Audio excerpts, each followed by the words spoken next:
Buenas noches.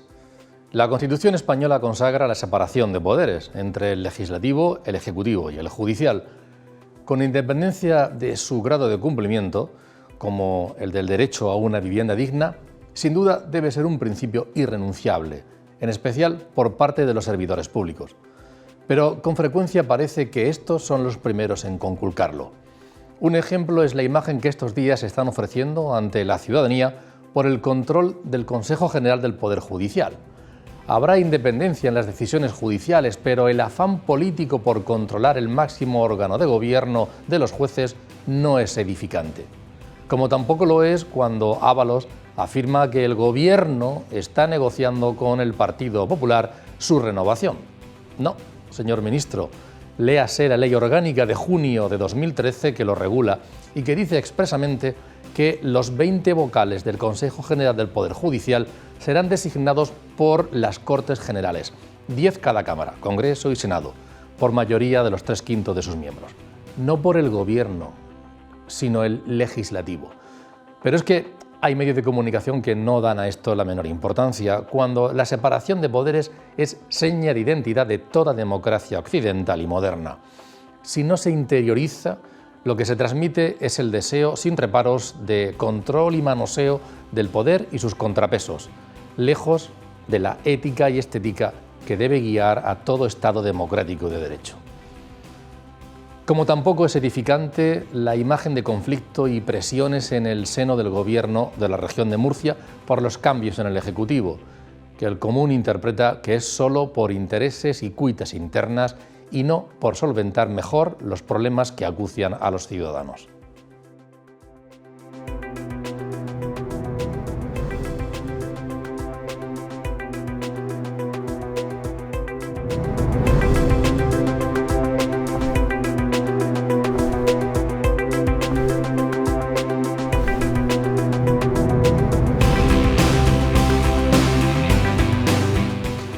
Bienvenidos, es un placer tener aquí en la mesa físicamente a Javier Adán, periodista, compañero, buenas noches. Buenas noches, un placer estar aquí de nuevo. Y Pablo Blesa, que yo sé que lo estaba deseando porque eso de hacer los tertulias, los debates por videollamada, hombre, es mejor que nada y nos hemos mantenido haciéndolos en todo momento durante el confinamiento, pero no es lo mismo. Es que habitualmente me encerrabais en un zulo por ahí, en algún lugar de la universidad.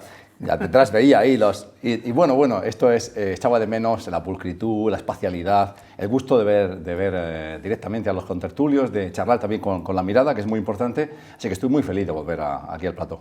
Lo hacemos aquí presencialmente porque así se permite ya, parte de la normativa que se ha establecido, pero al mismo tiempo que se permite, y lleva un mensaje en esto quiero decir, al mismo tiempo que se permite, digamos, esa apertura paulatina, hay que seguir siendo absolutamente responsable. Nosotros, bueno, pues esta zona se ha limpiado, desinfectado hace un instante, justo antes de entrar, tenemos separación, nos hemos hecho unas pruebas, incluso y cada uno de nosotros nos han hecho una prueba antes de entrar al programa, es decir, el llamamiento a la responsabilidad, a pesar de que nos vayan permitiendo paulatinamente la apertura, la reapertura, es absolutamente fundamental. Vamos a contar en este programa también con más invitados en el transcurso del mismo, como por ejemplo, y ya le doy la bienvenida por videollamada con Francisco Casado, que es el presidente de ATA, de la Asociación de Autónomos de la Región de Murcia. Paco, bienvenido, buenas noches, gracias por atendernos. ¿Qué hay? Buenas noches, Antonio. Y tengo a Pablo Blesa y a Javier Adán, con quien dialogaremos entre los cuatro un poquito durante los próximos minutos. En principio, Paco, porque ayer o antes de ayer, el presidente nacional de ATA, el Lorenzo Amor, señalaba que la crisis del coronavirus va a dejar fuera a 300.000 autónomos al borde del cierre, ¿no? Y que además cerca de 1 millón de trabajadores por cuenta propia arrastran pérdidas muy elevadas. Es un panorama que, bueno, a las empresas de todo tipo, de todo tamaño, les está causando perjuicios importantes esta crisis, pero a los autónomos seguramente tiene menos respaldo, menos colchón para poder soportarla, ¿verdad que sí? Efectivamente, Antonio, estás en lo cierto. Los autónomos, pues bueno, son trabajadores por cuenta propia que tienen sus actividades muy al día, viven muy según la caja diaria, según sus un pequeño colchoncito, pero lo que pasa es que la situación se está alargando demasiado, ¿eh? Estamos ya cerca del año desde que se decretó el estado de alarma y, por lo tanto, el agotamiento físico, el agotamiento económico y el agotamiento psicológico del autónomo está llegando hasta sus últimas consecuencias. Pablo. Bueno, yo he mirado con mucho interés, he leído el barómetro que ha realizado ATA. Me ha sorprendido mucho que en lo anecdótico solo 1,3% de los autónomos de España, de los 3,5 millones de autónomos, le va mejor que antes de la pandemia. A 23% le va más o menos igual, pero a un 81% le va peor y a un 61% ha perdido el 60% de su facturación y un 14% de los autónomos, de los 3,5 millones, no ingresa absolutamente nada. Evidentemente, ¿eso qué significa? Significa que tienes que recurrir ¿a qué? Apoyarte en los ERTES, si contratas, si eres un autónomo que tiene contratados, y, cómo no, endeudarte, que es lo que está diciendo Paco. En ese sentido, si te endeudas, después de un determinado momento, esa deuda es insoportable, sea mediante préstamos personales, bancarios o mediante los del ICO, y entonces se necrosa esas empresas pequeñas, pymes, que dirigidas por autónomos, se necrosan y se convierten en empresas zombies. Y hoy en día el 8% de todas las empresas de este país, 220.000, son empresas zombies que incluso ya después de que liberemos, de que relajemos las restricciones y que la economía, suponemos, vuelva a la normalidad, no podrán con la deuda que han acumulado durante este periodo. En cualquier caso, Paco, hablamos en general de los autónomos, pero sería justo, seguramente, hacer diferencias por sectores. No es lo mismo, seguramente, la crisis, como la están sufriendo, pues que tiene una agencia de viajes pequeñita o un bar, que otros sectores. ¿Se pueden hacer diferencias? Sí, lógicamente, Pablo ha dado un poco el enfoque en los diferentes sectores. Muy poquitos autónomos están lógicamente mejor, pero la gran mayoría están francamente mal. Por lo tanto, si ponemos el punto de mira en las actividades que están sufriendo más estas consecuencias, a nadie se nos escapa que son el comercio, la hostelería, esas son quizás las más visibles, pero en estos días en los que estamos visitando a todos los gobernantes de la región de Murcia, consejeros, presidente y demás, desde ATA estamos poniendo el punto de atención en muchos sectores que quizás no hagan tanto ruido, que no son tan visibles, pero que sin duda lo están pasando muy mal. Estamos hablando a lo mejor de sectores como el del ocio infantil, los que conocemos como los parques de bolas. También hablamos de los feriantes, los de las ferias de septiembre, los que ponen los caballitos y los coches de choque. Pues esa gente no ha podido abrir desde hace un año. Por lo tanto, esa gente tiene ingresos cero y todos los gastos corrientes siguen avanzando. Por lo tanto, lo que estaba hablando Pablo, llega un momento en que las líneas de crédito, las líneas de ICO, estaban muy bien al principio porque se pensaba que la situación era un poco pasajera, podía ser unos meses, pero nadie se podía imaginar que la situación va a sobrepasar el año y todavía no tenemos perspectivas claras de cuándo va a acabar. Por lo tanto, esas líneas de crédito son líneas que de alguna manera sirvieron en su momento, pero es que han ido pasando y transcurriendo los meses y ya vencen los plazos, los ingresos siguen por debajo de la normalidad que teníamos anteriormente y, por lo tanto, la situación ahora mismo es muy crítica. Javier. Yo lo que pasa es que comentaría que, vamos a ver, los autónomos crean empleo y crean mucho empleo.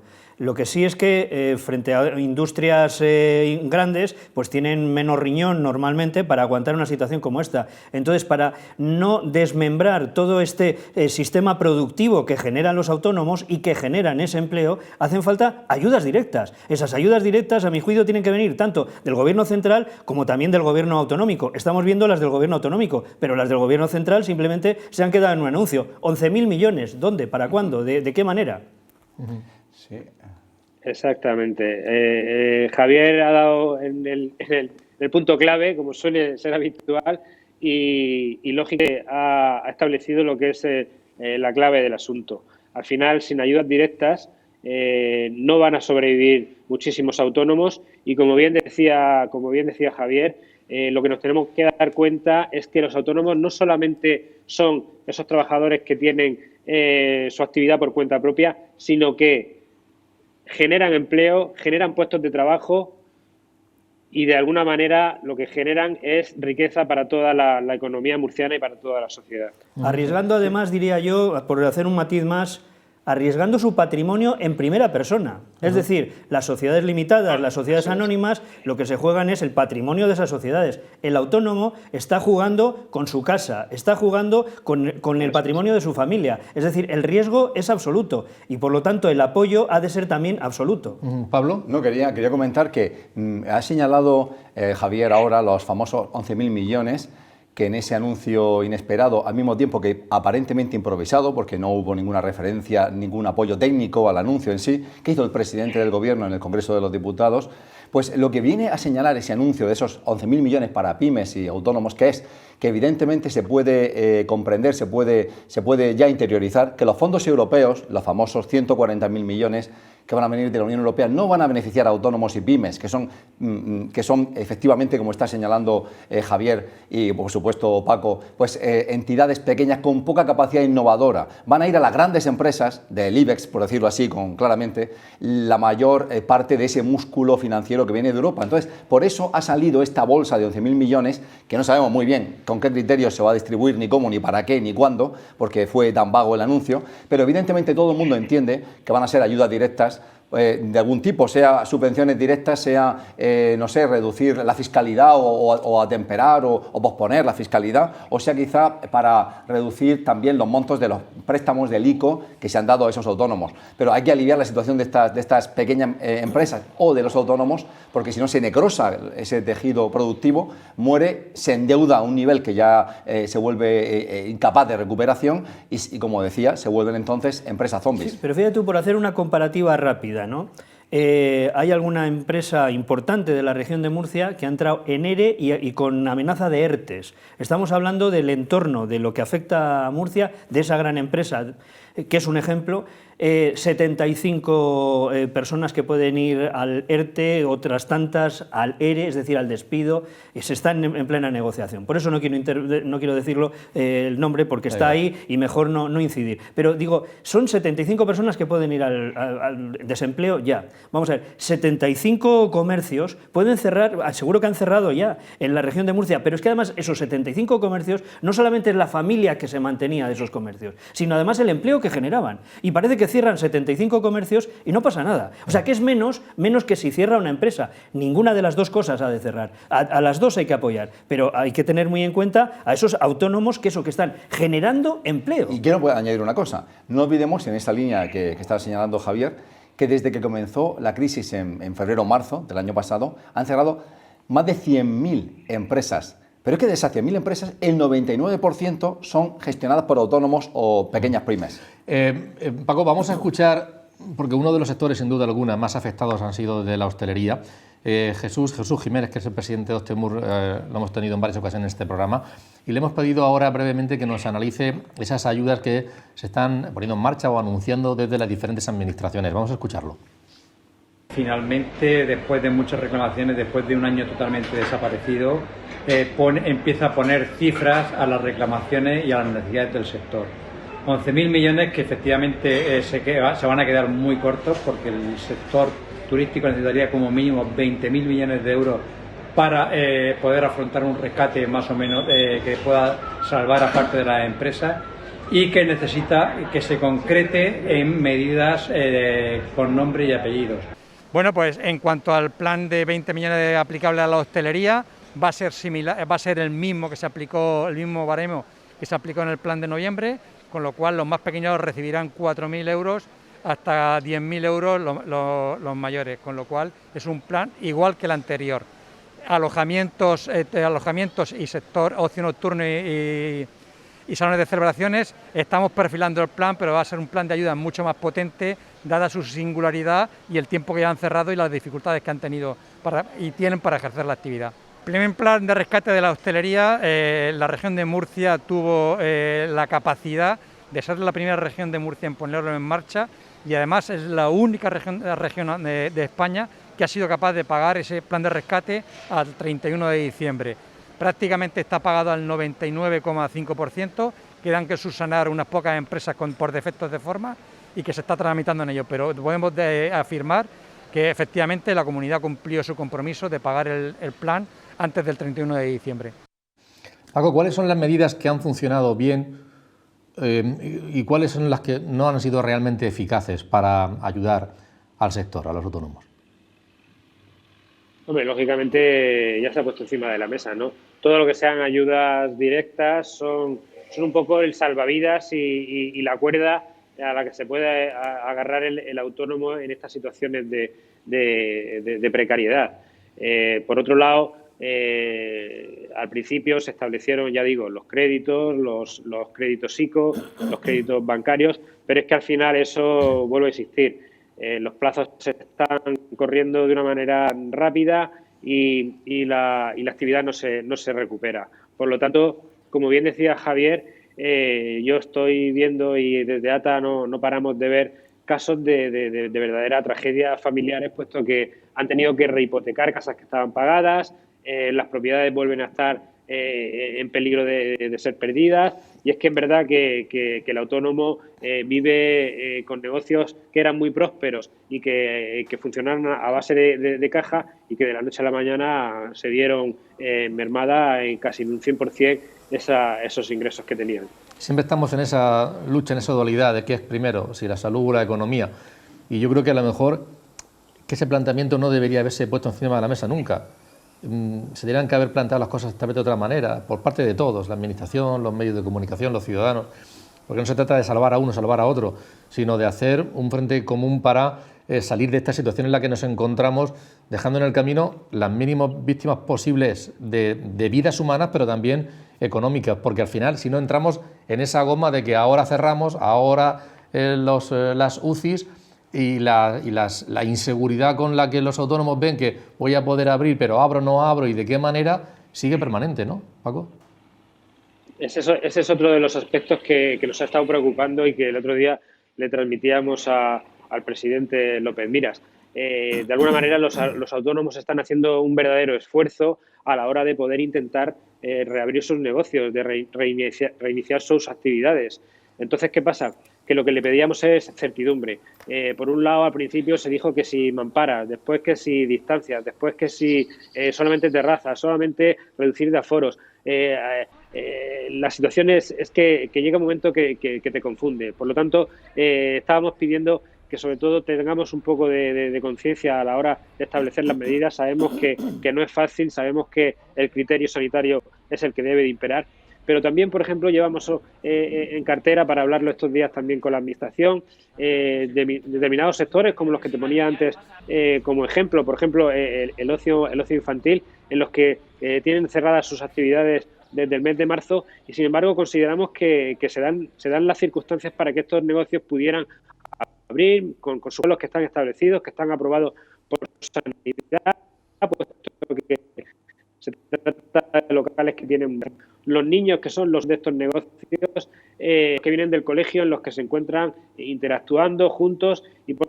lo tanto muchos son los negocios que a lo mejor no nos detenemos en ellos, pero que se podrían haber cuidado un poco más, el que pudieran estar abiertos, el que se pudiera ingresar algún tipo de dinero, porque el cierre total de este 20 y tantos % de actividades es lo que está matando a esta gente trabajadora. Bueno, sin hablar del tema de las pernoctaciones, había un dato que la hostelería, los hoteles en la región de Murcia han anotado casi 39.000 pernoctaciones en enero, lo que supone un 71,6% menos que en el mismo mes del año 2020. Porque parece mentira, pero este año 2020 justo fue el último de estar en condiciones. Pero te he dicho una cosa muy importante, dices, el binomio economía y salud. ¿Cómo los países del norte, Alemania, Holanda, han solventado ese binomio? No, le han pedido a los hosteleros, por ejemplo, y a toda la economía de contacto, hosteleros, toda la parte también de bares, etcétera, los han cerrado.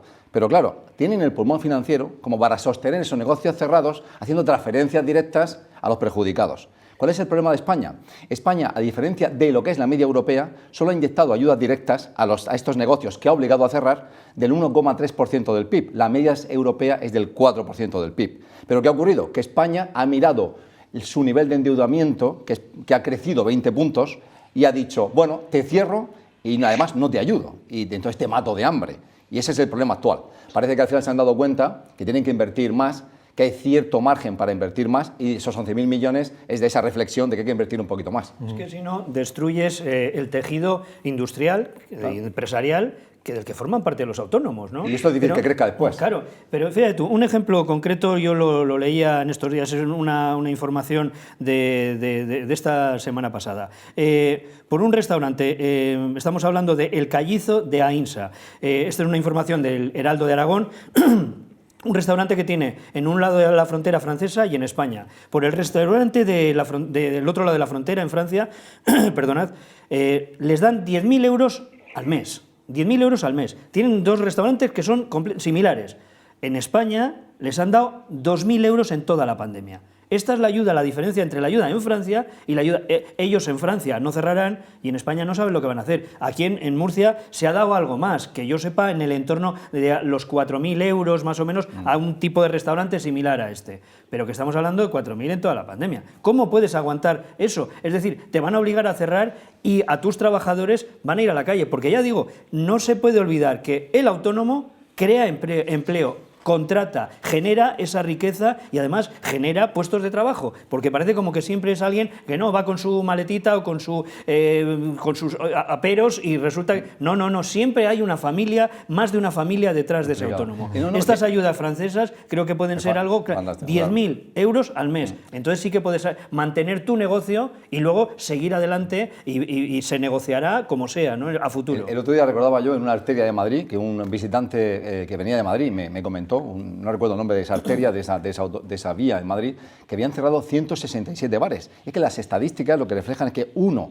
de cada 3 bares en España han cerrado. Yo el otro día fui a Mazarrón, como alameño siempre vamos ahí a Mazarrón, al puerto de Mazarrón, hacía un día más o menos bueno. Hay un hotel cuyo nombre no voy a decir, que me dio una tristeza por esa imagen fantasmagórica de que en esta época, que ya en otro momento, en otra etapa, en otro ciclo vital, antes de la pandemia, estaría lleno de turistas, estaba completamente cerrado hasta su restaurante, hasta su bar. Era una imagen terrible y hay así como ese restaurante, hotel, pues centenares, miles en la costa española, pues sufriendo el embate de esta coyuntura. Paco, habrá que seguir peleando, pidiendo medidas eficaces, reales y además con firmeza, al mismo tiempo que transmitiendo también, pues en la medida de lo posible, no sé si hay apoyo, si hay seguridad, asesoramiento por parte vuestra, por ejemplo, también no es importante.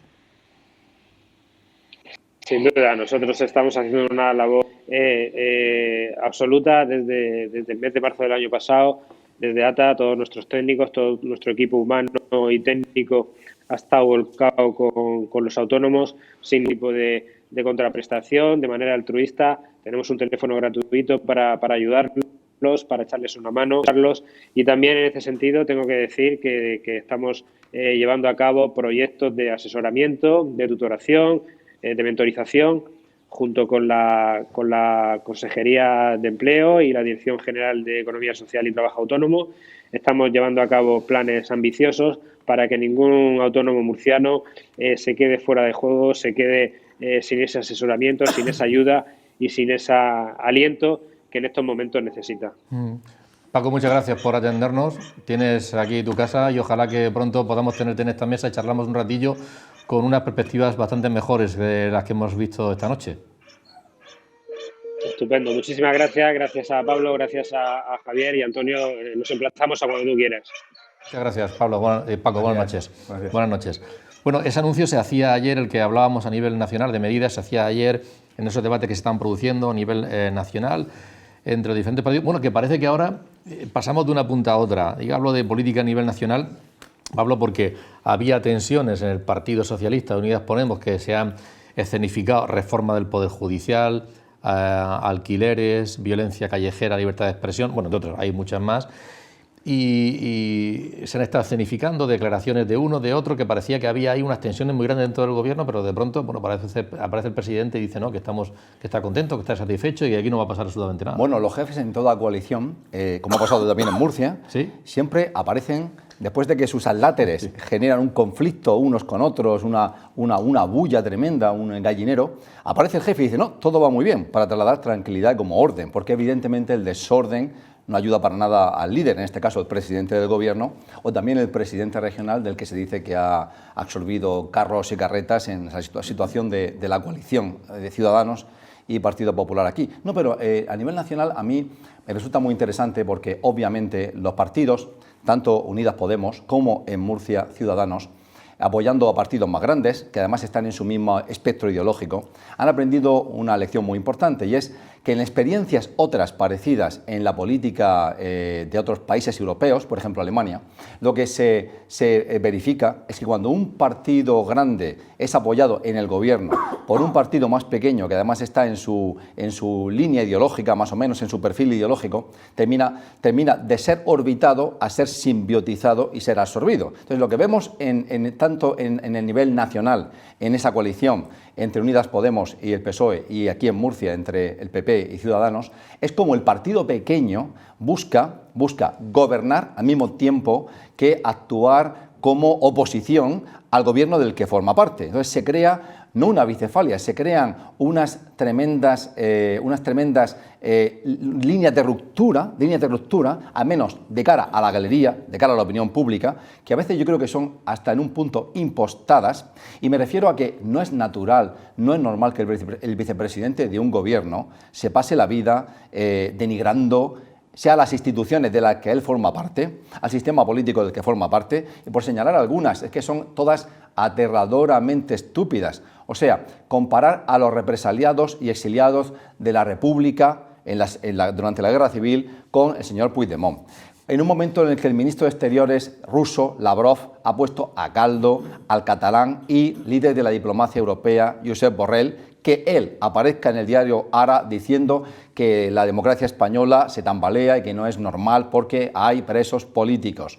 Que luego además con la ley trans también genere un incordio permanente, que luego también con los alquileres, y por último con el caso de este señor energúmeno, este señor violento, este agitador, este señor que utiliza los tweets y las canciones para amenazar, para insultar, para denigrar a personas e instituciones, y me refiero a Pablo Hasél, que por un señor como ese, que ha golpeado, empujado, que ha utilizado los puños, tanto como la palabra, para perseguir y para denigrar y para insultar y para envilecer a otras personas, se le transforme, se le cree el aura de un Mandela y de un Gandhi y de un pacifista que por, digamos, su libertad de conciencia está en prisión, y que por ese señor se quemen contenedores y ardan ciudades en España, me parece absolutamente terrible. Lo que pasa es que tú hacías un paralelismo entre lo que está ocurriendo en la coalición de gobierno a nivel nacional y en la región de Murcia. Yo creo que no comparto esa similitud. Creo que, vamos a ver, en el caso de Podemos con el Partido Socialista a nivel nacional, el asunto está más en que las encuestas llevan diciendo desde hace tiempo que en las próximas elecciones, la próxima convocatoria electoral nacional, las circunstancias de Podemos empeoran. ¿Y las de Ciudadanos? Entonces, ¿mejor? Bueno, pero ahora entraré por esa otra puerta, cerrando primero esta puerta. Entonces parece que la estrategia que sería más propia de que hacia final de legislatura, como en otros precedentes de otros gobiernos regionales también, los que ha habido, pues esa separación se produce hacia ese final de legislatura. Más aún, en las elecciones andaluzas se llegó a adelantar las elecciones justamente por eso. Ahí era Partido Socialista y Ciudadanos, y se abre esa ruptura, porque tienes que marcar tu territorio. Aquí la caída del electorado de Podemos está siendo desde las dos últimas elecciones muy marcado, pero es que además no cesa. Entonces tienen que, a mi juicio, marcar su territorio, y esto sería quizás lícito desde ese punto de vista de la batalla política de los partidos. Pero claro, ¿eso qué nos reporta a los ciudadanos? Eso es. Nada, no nos reporta nada más que ruido, y ese ruido genera inseguridad, y en un momento como este de pandemia y de crisis política y de crisis económica, pues no aporta ninguna solución. Más aún, la perspectiva que damos hacia el exterior, y necesitamos que vengan antes o después aquí a invertir mucho dinero, porque tenemos capacidad pero tenemos poco dinero, como se ve en lo de las ayudas, ¿no? Entonces, dice, si no generamos esas buenas expectativas de tranquilidad, pues resulta que nos estamos hundiendo, y Podemos se hundirá aún más. Entrando por la puerta de aquí, de la región de Murcia, yo creo que el panorama Es distinto. Por supuesto que Ciudadanos está siendo golpeado, pero después de las elecciones catalanas, el Partido Popular también. Es decir, que van de la mano. Lo que pasa es que la perspectiva de aquí yo la asimilo más a lo que está ocurriendo en el Gobierno de Madrid. Es decir, el Gobierno de Madrid, también Ciudadanos y Partido Popular, cada uno está intentando marcar un cierto territorio. Y ese cierto territorio, pues lo indicas, uno, con el trabajo en tus distintas consejerías. Y dos, pues sí, con algún cierto enfrentamiento. Hombre, Ana Martínez Vidal aquí tiene un enfrentamiento también dentro de su propio partido. Es que Ciudadanos en Madrid no está peleado y en cambio aquí sí. Más aún, yo pongo una fase temporal y con esto acabo. Yo creo que una vez aprobados los presupuestos, porque hace falta estabilidad para esos presupuestos, por cuantificarlo, el Parlamento Regional tiene una mayoría para poder aprobar los presupuestos de 23. ¿Cómo sumamos esos 23? Asamblea Regional, estoy hablando. ¿Cómo sumamos esos 23? 16 del Partido Popular y 6 de Ciudadanos, si Ciudadanos no se rompe. Más uno.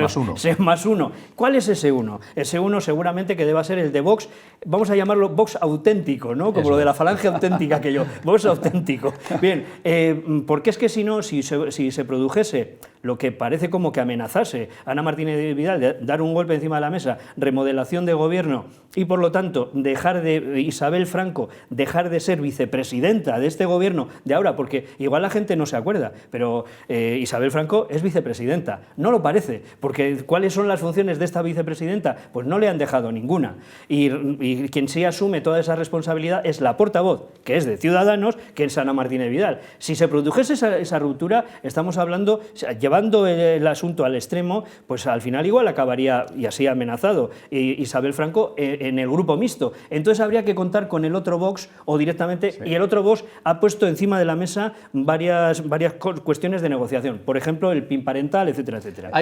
Se han planteado dos cuestiones y me gustaría profundizar en las dos brevemente. Una de ellas a nivel nacional. Yo creo que, fíjense ustedes, el pasado, y lo quiero hilar, el miércoles se conmemoraba el 40 aniversario del intento de golpe de Estado, del 23F. Y yo pedí a los compañeros de Popular que salieran a la calle, a una avenida muy importante que hay en Murcia, que se llama Gutiérrez Mellado, y que preguntaran a la gente si recuerdan quién era Gutiérrez Mellado. Porque para mí fue de esos iconos que se te quedan en la mente, ¿no? de intentar mantener el orden constitucional, que curiosamente ahora pues nos aparecen estos individuos como el de Pablo Hasél y compañía, ¿no? Diciendo, bueno, y el propio vicepresidente del gobierno, que te dicen que si no estamos en un país democrático y de derecho y con las libertades como debieran ser, se reescribe lo que fue el papel del rey en aquel momento, se quiere reescribir también, volver a el relato, cambiar el relato de la transición democrática, del valor de la Constitución, poner en juego como si no mereciera la pena, como si no fuera importante, como si ahora todo fuera absolutamente relativo. Y yo creo que hay que tener cierta cultura y memoria histórica, pues para luego cada uno que tome la decisión que quiere, pero sabiendo realmente cuál es ese relato. Gente joven, pocas opiniones que podamos recoger, personas mayores, algunas sí, vamos a escucharlas. Sé quién es perfectamente. Teniente General Gutiérrez Mellado, que tiene una calle aquí, ¿no? Defendió a España del golpe de Estado y reconocido a nivel político, y aquí tiene una calle de las principales que cruza con Alfonso X. Pues me acuerdo del golpe de Estado, del 23F. Recuerdo todo lo del 23F, sí que lo recuerdo, que nos agobiamos mucho porque estaba mi padre, estábamos mi amiga y yo, que éramos jóvenes entonces, y nos asustamos mucho porque mi padre empezó a llorar. Cuando empezaron a salir fíjate que me emociono, cuando empezaron a salir noticias del golpe de Estado y tal, mi padre empezó a llorar. Claro, el vicepresidente que era entonces de gobierno. Yo tenía dos hijas chiquiticas, una un año y pico. Pues recuerdo la escena, bueno, era un señor mayor ya con carácter, y recuerdo la escena de que les hizo cara a Tejero. Bueno, a Tejero no, estaba arriba, a los otros, a los que entraron después de la Guardia Civil, claro. Y fue de los pocos que no se agostó. Pablo, no es una anécdota, eso de cambiar el relato, no se puede cambiar el relato, no debe cambiarse el relato. Me parece tremendo que aquellos sectores de la vida política española, sobre todo secesionistas o personas que quieren remodelar el sistema político. Que no estuvieron en el acto, por supuesto. Y los que están en el gobierno, me refiero a Unidas Podemos, que están en el gobierno de este país, que no esté Bildu, que no esté Esquerra, que no esté Junts, pues puede ser normal, no sería una cosa extraña, pero son minorías. Pero que un partido que, aunque tiene solo 35 escaños como Unidas Podemos, se dedique a denigrar también la transición, que se dedique a denigrar la democracia, me lleva a una reflexión. Yo el otro día me encuentro con una persona joven de 31 años que tiene un padre que trabaja en la UCAM, y ese padre estuvo en política. Como mi padre estuvo en política. Son esas personas, como miles de otras que en este país, cuando se transitó de una dictadura a una democracia, dejaron de ver a sus hijos, dejaron de venir a casa a cenar, pasaron muchas horas constituyendo, creando, amamantando esa joven democracia a costa de su vida privada. Y este joven me decía, yo a mi padre no lo vi de niño. No me dijo que no lo vio porque estaba montando la democracia, como el mío, que fue concejal de mi pueblo. Pero evidentemente ese hombre que se llama Víctor vivió la misma experiencia que yo, la ausencia del padre porque estaba trabajando, creando, montando esa democracia, creando un sistema de partido. Entonces, a mí cuando un señor como Iglesias, Pelanas, se dedica a denigrar el trabajo que hizo esa generación tremendo, heroico, ejemplar, que ha sido tomado como ejemplo, de hecho, por la mayoría de democracias del Este, que se dediquen a decir que esta es una dictadura franquista o una dictadura a que le faltan hechuras, a una dictadura corrompida. Me parece un insulto a mí y a toda esa generación que tanto hizo. También a aquellos que sacrificaron tanto, hablo de las figuras como Carrillo, como por supuesto Suárez y otros que renunciaron a tanto para que hubiese una democracia. Entonces, ahora que estos jóvenes que no hicieron nada, que no han hecho nada, se dediquen gratuitamente a tergiversar, a dañar por intereses espurios, por objetivos últimos, me parece terrible. Pero quiero decir algo más, y quiero darle la réplica a un poquito a lo que ha señalado antes Javier. No sin antes decir que yo cada vez que veo a Gutiérrez Mellado levantándose, con las pistolas apuntándole, encarando a los militares, presuntamente sin que nada de aquello estuviese siendo grabado, porque todos recordamos que fue la valentía de un periodista que dijo la cámara abierta y que sacó las cintas en la ropa interior, es por eso que tenemos ese testimonio.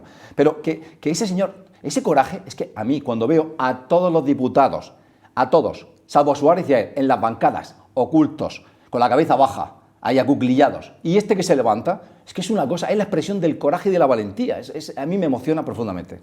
No, le quería dar la réplica a Javier, dilo. Bueno, la réplica a Javier, quería decir que en esa línea de lo que él decía a nivel nacional, de esa situación extraña de Unidas Podemos dentro del gobierno, enmascar territorio, que me pareció tremendamente sugestivo e interesante de analizar las palabras de Casado, líder del Partido Popular, en el Congreso, cuando dijo: a usted y a mí, Sánchez, usted, a su partido y a mí, no nos conviene otra cosa, no nos conviene la polarización. Porque lo que vemos en la vida política española es la polarización hacia la izquierda, por la línea de los extremismos nacionalistas de Esquerra Republicana y Unidas Podemos, y luego también hacia la derecha, digamos un poco hacia Vox. Entonces, me pareció increíble que Casado, que llevó a su partido un viaje hacia la derecha cuando llega al poder, para intentar taponar el agujero de Vox, que luego lo llevó hacia el centro, presuntamente, al menos vocalmente, cuando rompió con Vox en la famosa moción de censura de Abascal, y que luego lo ha invitado a un viaje hacia el mundo liberal intentando calar o recabar parte de los escaños que perdía Ciudadanos en Cataluña, que no recabó ni uno de ellos. En esa coyuntura de fracaso de sus posturas, de continuo vaivén y de desorientar a su propia base, ayer dijese en el Congreso: oiga, señor Sánchez, usted y yo vamos a hacer negocios juntos, porque la polarización no nos conviene. Me pareció interesantísimo. Voy a añadir un elemento más, Javier, y ahora te doy la palabra, porque igual que hemos hablado a nivel nacional y ahora lo retomamos también a nivel regional, has hecho referencia a Javier, pues a esa renovación o no renovación del Ejecutivo regional. Han cambiado los mensajes estos últimos días, porque la semana pasada Ana Martínez Vidal dejaba entrever que no solamente, coincidiendo prácticamente con el cambio de un consejero, una consejera que salía de Ciudadanos, iba a haber más renovación, más cambios en el Ejecutivo. Y Javier Central del Partido Popular le replicaba, le decía que no le correspondía a ella. Sin embargo, eso ahora ha cambiado, porque con el apoyo, la moción de la ley del presidente para que pueda volver a presentarse Fernando López Miras, también se habla de que los presupuestos, se ha llegado prácticamente ya a un acuerdo para sacarlos adelante, parece que los mensajes van cambiando. Vamos a escuchar esos 2 testimonios iniciales. Esta remodelación, por lo que a mí me ha transmitido el presidente, únicamente no afectaría a los miembros de Ciudadanos, sino que sería una remodelación integral de todo el Gobierno, o sea, una remodelación que afectaría a los 2 partidos que formamos el Gobierno en coalición. Y ya le digo que cuando tengamos esa remodelación o esa estructura decidida, pues seré la primera en transmitírsela, pero ahora mismo no tenemos nada decidido. Puedo decir que quien tenga que anunciar la remodelación será el presidente, es el único que tiene las competencias para poder hacer anuncios y modificaciones que tienen que ver con el Gobierno y, por lo tanto, yo desconozco en este momento si existe un plan de renovación, cambio o no cambio. Le puedo decir que en el caso de que lo hubiese, será el presidente el que lo anuncie. Decía al principio del programa que la percepción que hay con estas cosas es que, oye, pues igual sí que hay que hacer cambios en las consejerías y la ley del presidente y todo esto, pero no hay una, yo que lo digo como ciudadano, no hay una percepción de que, oye, me están cambiando esto porque como las circunstancias tal, para poder afrontar mejor la legislatura o para poder hacer frente mejor a los problemas que tiene la sociedad. No, es como están intentando arreglar sus cosas y sus partidos y a ver cómo se pone cada uno en mejor situación de cara a esta legislatura y a las elecciones, y no debiera ser así, no es edificante. Bueno, lo que pasa es que el mensaje que ha dado la portavoz del Gobierno, que a su vez no deja de ser la portavoz de Ciudadanos, yo creo que hay veces que por la mañana y por la noche tiene que dar un poco así de, oye, ¿a quién estoy representando? ¿No? Pero bueno, no, que ella ha dicho también, además de estas declaraciones, que esto se hace por mejorar la estructura del Gobierno para afrontar mejor, entre otras cosas, la pandemia. Claro, pero que es verdad que esa cara que se te ha quedado a ti, se nos ha quedado a todos al escucharlo de cómo de verdad, pues cuál es la estructura para mejorar la pandemia. Y además estaba pactado desde antes. Después de que además se ha obligado a que dimita pues toda la cúpula de sanidad, ¿no? Entonces, bueno, pues sí, es las cosas de la política. Yo no estoy igual que lo que comentaba antes, no es que sea una opinión, o sea, lo que yo estoy haciendo es una interpretación, es decir, nosotros estamos analizando estos escenarios para que luego pues los oyentes, los espectadores, pues que saquen sus conclusiones, ¿no? Pero para sí que esas cosas en el periodismo interpretativo, que dices, mira, este es el hecho, pero ojo, para entender bien este hecho, te doy los elementos que hay alrededor para que los puedas entender y saca tu... Pero en cualquier caso, ¿no? Con todas esas posibilidades que tú has dicho, al final es para no cambiar, no va a cambiar, no va a ocurrir nada. De lo que has dicho no va a ocurrir nada. Cámbialo todo para que no cambie nada, ¿no? No, digo porque has dicho, puede ocurrir esto y esto, pero no.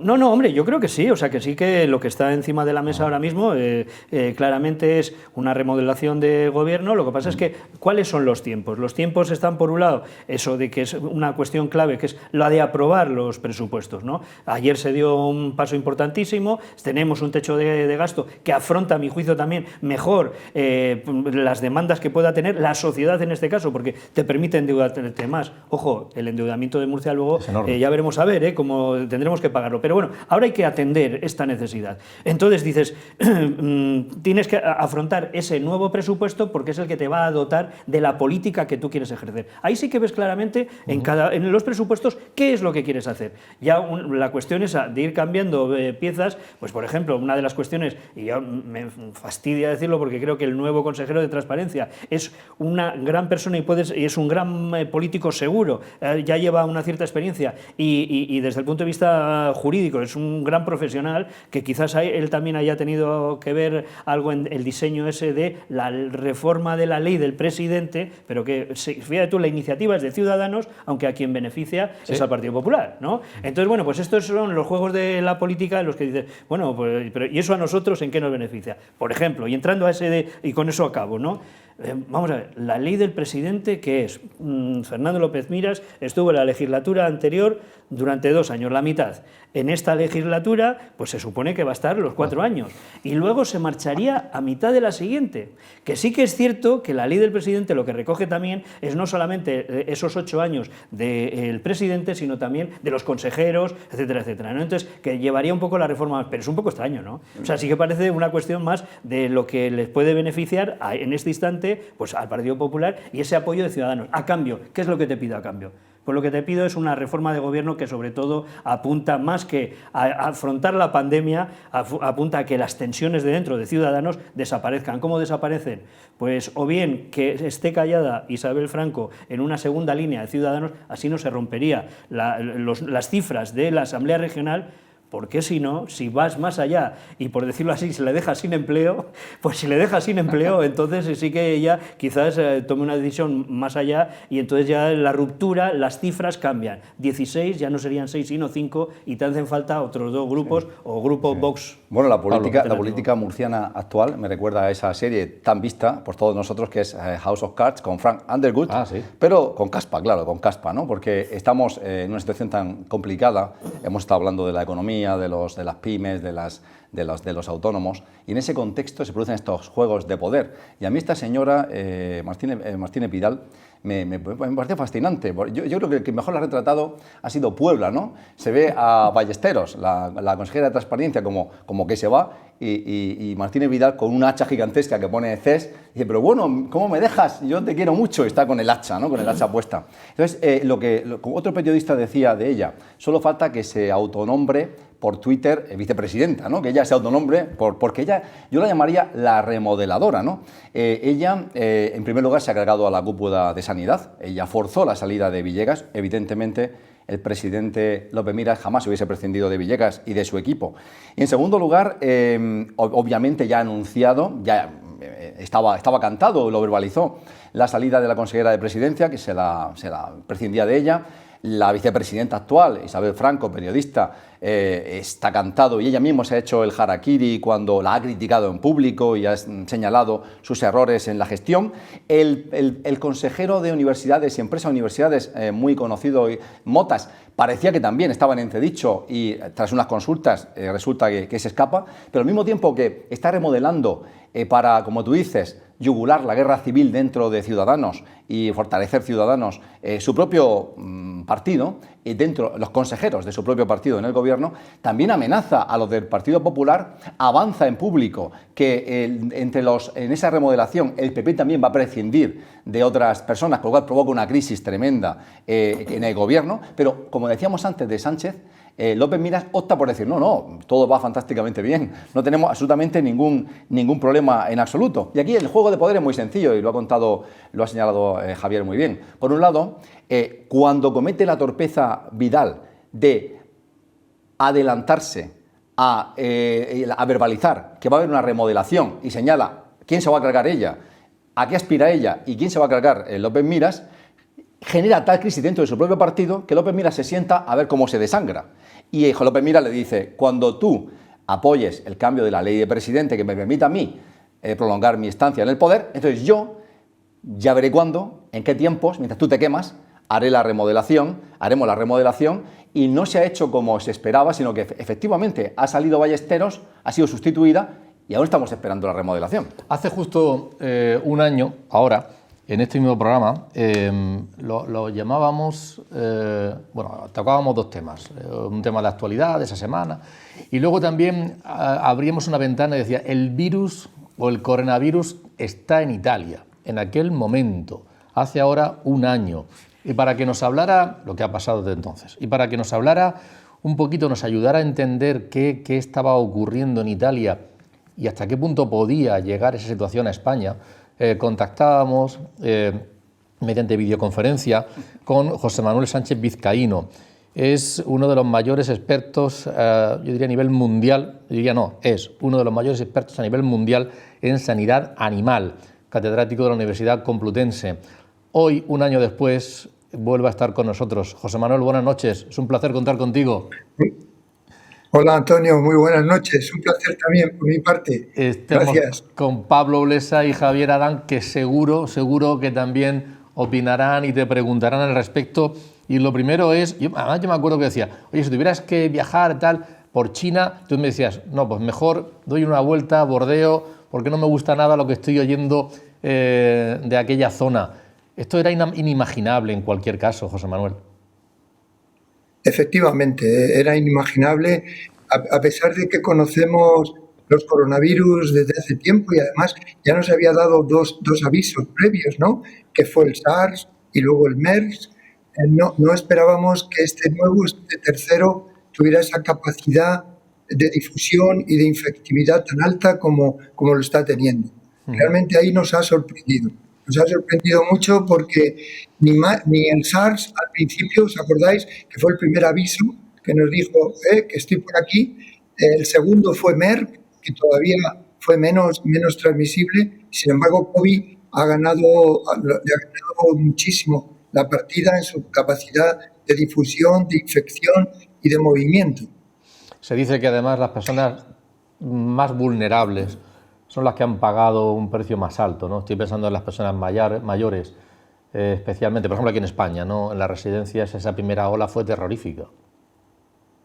Sí, realmente fue. Es que no conocíamos bien los mecanismos de infección, no teníamos bien caracterizados los factores de riesgo. Había muchas cuestiones que no permitieron hacer acción preventiva. Vosotros sabéis que la salud está basada fundamentalmente en la medicina preventiva y aquí, al no conocer al enemigo, no pudimos saber bien los mecanismos de contagio que hay. Hoy día sabemos que el contagio es eminentemente respiratorio, que las mascarillas son la mejor herramienta que podemos tener, pero en aquella época a la que tú aludías, Antonio, no había con claridad un mecanismo, un patrón de contagio y tampoco se sabía que la repercusión en ciertas personas iba a ser mucho más grave que en otras, ¿no? No se sabía muy bien por qué el receptor viral, el receptor este que llamamos EC2, este receptor no es igual para todos y de hecho todavía hoy tenemos muchas incógnitas sobre, incluso de carácter genético, sobre por qué es más factible que se contagien unos que otros, aunque ya sabemos, como te decía, que el mecanismo fundamental de infección es el respiratorio y que las dosis necesarias para infectarse tampoco tienen que ser excesivamente altas, pero sí altas, y que se puede evitar, pero no teníamos en aquella época un programa adecuado. Y en particular lo sufrieron los peores, los mayorcicos. Nuestros abuelos fueron los que más sufrieron esa situación. ¿Por qué? Pues porque estaban en zonas con trabajadores que tampoco eran conscientes muchas veces de que pudieran ser portadores porque estaban infectados pero sin clínica. Además ellos pues estaban en ambientes con poco cambio de aire, es decir, bastante en zonas, en habitaciones y en habitáculos que no tenían suficiente cambio de aire y realmente fue terrible. Aquí en Madrid pasó igual. Aquí en Madrid hubo un momento en que realmente la cantidad de muertos era tan enorme que tuvieron que hasta abrir el Palacio de Cristal, el de hielo, ¿no? donde íbamos a patinar y esas cosas. Fue tremendo. Fue tremendo además en la soledad en que tuvieron que llegar a la muerte, la dificultad para los familiares. En fin, fue una de las tragedias, yo creo que más grande. La que tú acabas de apuntar, Antonio, creo que fue la parte más difícil y emocionalmente la peor. ¿Qué opinas o qué nos puedes contar? ¿Por qué hay tantas mutaciones? De pronto hoy una cepa nueva ha mutado y además con una rapidez en cortos periodos de tiempo. ¿Eso es lógico, es normal que se produzca, José Manuel? Los virus RNA son particularmente dados a mutar y a saltar. En concreto el coronavirus los coronas son bastante saltarines, cambian de especie, sabes que también está afectando a las mascotas, en fin, a varios animales. Son saltarines por un lado y algunos, como por ejemplo el virus de la gripe, tremendamente con una capacidad de mutar, pero mucho. No solo es mutar en una zona concreta, sino que hace cambios de cassette enteros. Cuando un virus afecta a una célula, hay dos tipos, una célula afectada con dos tipos de virus, se intercambian zonas genéticas. Es curioso que los coronavirus no son, dentro de los ARN o de los RNA, de los virus que más mutan, porque ellos tienen un sistema que les ayuda a corregirse para no cometer errores en la copia, la multiplicación. Pero han sido tantos los millones de personas o los miles de personas afectados en condiciones, muchas de ellos de inmunosupresión, en condiciones de alteraciones inmunológicas, de otro tipo de alteraciones, que realmente el virus busca sistemas de escape. Entonces, en la búsqueda de esos sistemas de escape, fundamentalmente tiene dos tipos de mutación. Una, hacer la cerradura, el mecanismo por el que ellos entran en las células más sencillo, es como una llave, pues hacer la llave que sea lo mejor adaptada a ese receptor para poder abrir el mayor número de puertas posibles, y eso lo hace formidablemente bien. Y la segunda cosa en la que también él se está haciendo es cambiar la zona de ese mismo receptor que le ayuda al sistema inmune a batirlo, a matarlo, que son los anticuerpos neutralizantes. La zona donde los anticuerpos neutralizantes son aquellos en los que, como su nombre indica, neutralizan al virus antes de que entre en la célula, antes de que empiece la replicación.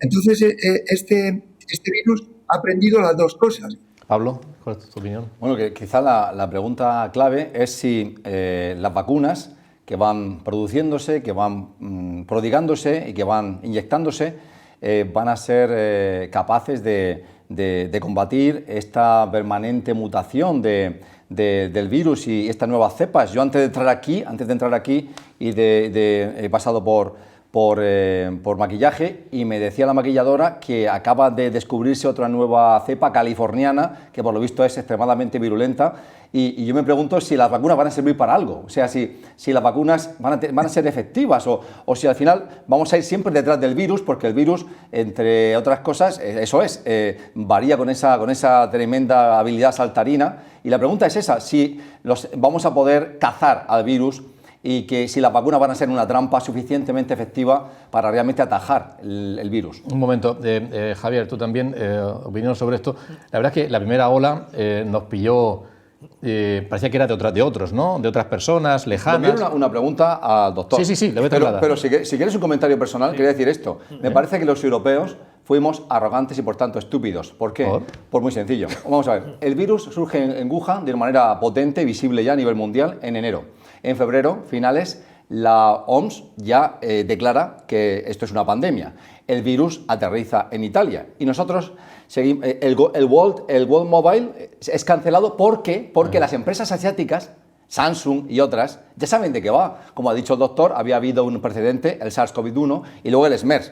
Pero aquí seguimos tan tranquilos. Hubo el partido de la Euroliga, de la Atalanta contra la Valencia, eso fue una bomba biológica, como declaró el alcalde de esa ciudad, y aquí seguimos tan tranquilos. Llegó el 8 de marzo, animamos a la gente a ir a las plazas, a raíz de eso, como sabéis, hubo un juicio contra el delegado del Gobierno de Madrid, por si tenían la información. Entonces, aquí fuimos arrogantes, pensando que esto... Mientras que países pobres del entorno de China, y me refiero a Vietnam, me refiero a Tailandia, o me refiero, ya no tan pobre, a Taiwán, rápidamente tomaron las medidas de la mascarilla, de lavarse las manos y de distanciarse. Y han tenido 18 o 20 muertos. Sobre eso también le voy a preguntar a José Manuel, porque anoche me parece que estuvimos hablando sobre esa cuestión. Pero antes decía, Javier, la primera ola les tocaba a otros, ¿no? Pero esta última, gente, por fortuna ninguno de los que estamos aquí, pero gente de nuestro entorno, es decir, que ha cambiado mucho la situación. Sí, sí, cada vez más. Yo lo que sí que me gustaría también comentarle, ¿no? En verano sí que ya ha habido suficiente número de personas vacunadas y quienes han pasado la enfermedad, ¿sumamos ya ese efecto rebaño o en realidad para volver a esa normalidad tendremos que esperar a Navidades y debemos de ir mentalizándonos ya? Yo, si me permites, ni siquiera verano. Nos están diciendo cuándo, que la siguiente ola es en abril. Sí.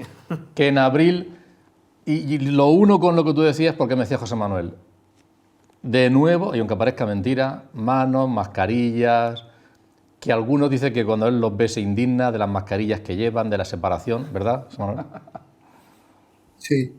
Sí, bueno, pues la verdad es que os voy a contestar a todos, si os parece bien, y de forma rápida. La primera pregunta es, ¿estas mutaciones afectan a las vacunas actuales? Definitivamente sí. Se ha comprobado que lamentablemente la capacidad de neutralización que tenemos con las actuales vacunas frente a estas nuevas cepas que han venido de Brasil y Sudáfrica y que puedan modificarse más, bajan un poco la capacidad de neutralización. Y por lo tanto, pues el virus puede entrar incluso en vacunados, pero siempre tenéis que recordar una cosa, que ya no somos tan naif como lo éramos al principio, como lo éramos cuando empezó todo esto. El sistema inmune también tiene otros mecanismos inmunitarios que quizás no sean tan específicos, pero porque la neutralización es lo más específico, pero sin duda le va a ayudar a atacar también al virus. Con lo cual, vamos a tener infección, sí, porque no la neutralizamos suficientemente, pero no va a ser tan grave, sin duda, como la que hemos tenido cuando no teníamos ningún otro mecanismo de defensa del sistema inmune, ni mecanismos celulares, ni otros mecanismos humorales importantes. Manuel, estamos muy ya fuera de tiempo. Una pregunta muy breve. Sé que estás terminando una investigación sobre la transmisión del virus en animales. ¿Tienes alguna conclusión, algún dato breve, por favor? ¿Algún dato tienes ya? Pues la conclusión que tenemos es que los virus vienen fundamentalmente en los animales de la especie humana. Es decir, hasta ahora la transmisión que hemos visto es de humano a animal. No hemos encontrado de momento ni en gatos, ni en perros, ni en linces, ni tampoco en hurones, que la transmisión sea al revés, es decir, que el animal vuelva a poder hacer una modificación y pasarlo a las personas. Solo en bisones parece que hubo una infección de hurones de bisones a personas que luego entre ellas no se transmitió, es decir, que no fue luego transmisible. Lo que sí que sabemos es que la fuente fundamental es del humano y hasta ahora no hemos visto mutaciones importantes en los propios animales y pensamos que el mecanismo entre ellos tampoco es muy eficaz. Hasta ahora no hemos podido encontrar por contacto o por superficie contaminada o por vía digestiva que un infectado transmita a otro gato o a otro animal y, sin embargo, por vía respiratoria, estamos terminando el ensayo, creemos que es la única vía que realmente puede ser operativa entre animales y necesitan cargas virales muy altas, con lo cual tampoco parece hoy por hoy, con los datos preliminares que tenemos, que las mascotas puedan jugar un papel importante de reservorio en esta enfermedad. José Manuel, mientras tanto, mientras que los médicos, los científicos avanzáis, los demás que nos preservemos, a pesar que no nos confiemos, ¿no? Esa puede ser una conclusión que podemos hacer cada uno por nuestra parte. Yo creo que sí, la mascarilla es fundamental porque el mecanismo más específico y más rápido y más eficaz del virus es vía respiratoria, por aerosoles. Con una buena mascarilla y la distancia de seguridad y sobre todo estar en sitios que mueva el aire es la mejor fórmula que tenemos para preservarnos de la infección. Y desde luego tenemos que aprender a hacer eso, porque el virus va a estar por meses y va a haber cambios y puede haber otra campaña de vacunación. Por lo tanto, lo mejor es aprender a convivir. Y para aprender a convivir tenemos que recordar que el mecanismo que él usa fundamentalmente es el respiratorio, aerosoles. Y por lo tanto, buenas mascarillas, no algunas que yo veo que son una pena. Y hay más de un 40% de la población que lleva mascarillas que no les protegen, más de un 40%. O sea, todavía hemos tenido suerte de no tener tantos más casos, ¿no? Entonces, yo creo que es muy importante protegernos con las mascarillas, evitar estar en zonas cerradas con mucha gente y sobre todo con gente que no esté con mascarilla, procurar que el aire mueva, porque en el momento que hay un poco de aire hay una dilución del virus enorme y ya no es infectivo, porque tú puedes seguir teniendo virus alrededor, pero no en cantidad de infectarte. Entonces, eso es lo más importante que podemos hacer. Aprender a vivir con él, aprender a vivir con la mascarilla. Pues con buena mascarilla. Con buena mascarilla. Con ese consejo terminamos. José Manuel, gracias por haberlo ofrecido. Javier, ha sido un placer contar contigo. Igualmente. Y con Pablo Blesa. José Manuel, aquí te esperamos pronto, porque en Murcia se vive bien, así que igual dentro de no mucho tiempo te regresas para Murcia ¿o qué? Sí, me gustaría ir en Semana Santa. La verdad es que me gustaría mucho. Yo he hecho mucho de menos la tierra, como tú sabes, Antonio. Me encantaría. Un abrazo. Muchas gracias, José Manuel Sánchez. Igualmente, Antonio. Gracias por atendernos desde Madrid. Pablo, les ha sido un placer contar contigo. Y Javier, un gusto escuchar a gente que sabe. Sí, a gente que sabe de verdad. Por eso os invito a vosotros a este programa. Sí. Y también gracias a todos ustedes. Muy buenas noches.